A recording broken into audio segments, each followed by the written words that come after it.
Good day. Here are the top stories of the Manila Times on Wednesday, January 5, 2022, brought to you by Wilcon Depot, the country's leading home improvement and construction supplies retailer.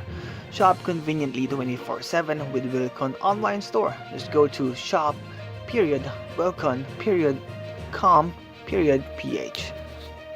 The number of COVID-19 cases in the country could exceed the highest number of daily cases reported during the surge of the Delta variant of the virus, Health Undersecretary Maria Rosario Vergeres said.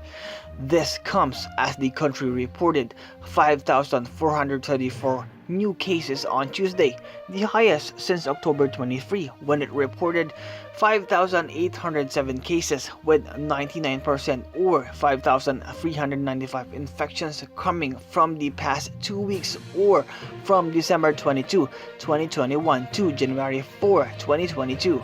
The positivity rate also increased to 26.2% out of 24,855 tests conducted on December 2, or around 6,512 testing positive for the virus, with 16 laboratories not submitting their data to the DOH. A further of 611 patients recovered, while 18 people were added to the death toll. The Interagency Task Force for the Management of Emerging Infectious Diseases on Tuesday placed the provinces of Bulacan, Cavite, and Rizal under Alert Level 3 from January 5 to 15 because of surging COVID-19 cases.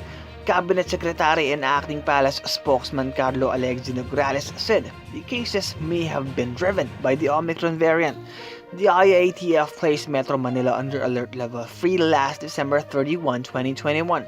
Several areas in the cities of Manila, Caloocan, Malabon, Navotas, and Valenzuela were placed under granular lockdown because of increasing COVID-19 cases.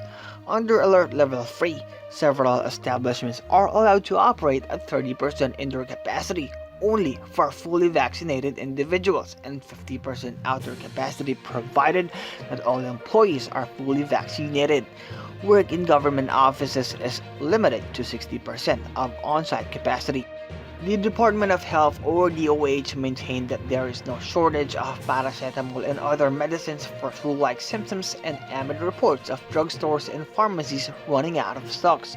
Social media posts seen by the Manila Times said some major drugstores have already run out of stocks of major paracetamol brands as well as cough and cold medications.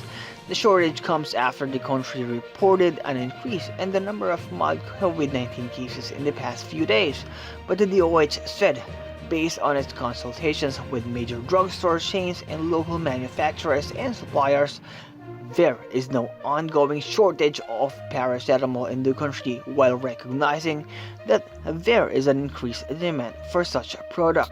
In Buin, Chile, Bengal tiger Charlie and Bornean orangutan Sanday, both members of endangered species, have received coronavirus vaccines at a Chilean zoo and a Latin American first.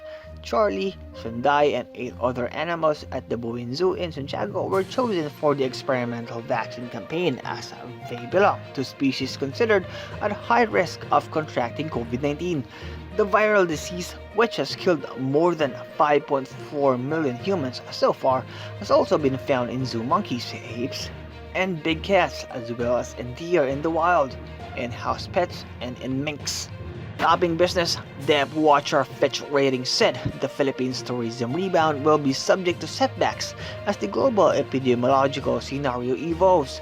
Thailand was first to ease border restrictions in early November, followed by Vietnam, Malaysia, and the Philippines, according to the credit rating agency. However, it said the emergence of the Omicron variant has thrown some economies' reopening plans into disarray. For the time being, as a result, despite increased vaccine coverage and step-up reopening efforts, Fitch Ratings forecasts a gradual rebound into international travel across Asia-Pacific this year. In sports, the administrative committee tasked to probe the alleged non-payment of Ernest John E.J. Obiena's Ukrainian coach and the alleged falsification of liquidation reports has recommended the removal of the Olympian pole vaulter from the national training pool of the Philippine Athletic Tracks and Field Association, or Patafa. This was announced by Patafa, led by its president Philip Elahuico and chairman Representative Rufus Rodriguez on Tuesday in a virtual press conference. The committee also recommended the filing of criminal complaint for estafa or swindling against Obiena insofar as the funds of Patafa in the amount of euro 6,000 or around 360,000 pesos are considered representing the coaching fees of Vitaly Petrov for the months of May 2018 to August 2018. Wico, however, clarified that Obiena, the world's 6th-ranked pole vaulter, will not be removed from the national team right away. In Melbourne, a nervous Naomi Osaka overcame a second-set wobble to make a winning return on Tuesday in her first match since taking an indefinite break after a tearful US Open exit in September. The four-time Grand Slam champion, who has slid to 13 in the rankings, admitted after her third-round defeat at Flushing Meadow that she was dealing with some stuff emotionally. She had mostly laid low since before flying into Melbourne last week to prepare for her Australian Open defense. The Japanese superstar took the first step towards that goal at the Melbourne Somerset tournament, but was nowhere near her best in beating France's 61st ranked veteran Alice Cornet to 6-4, 3-6, 6-3 on Rod Laver Arena. The editorial tackles how the Indonesia coal ban highlights the risk to the Philippines' energy security. Read the full version on the opinion section or listen to the voice of the Times. Marlene Ronquillo and Fodor Ranhilio Aquino are the featured columnists on page 1. Ronquillo writes about the year of the uncomplaining Filipino.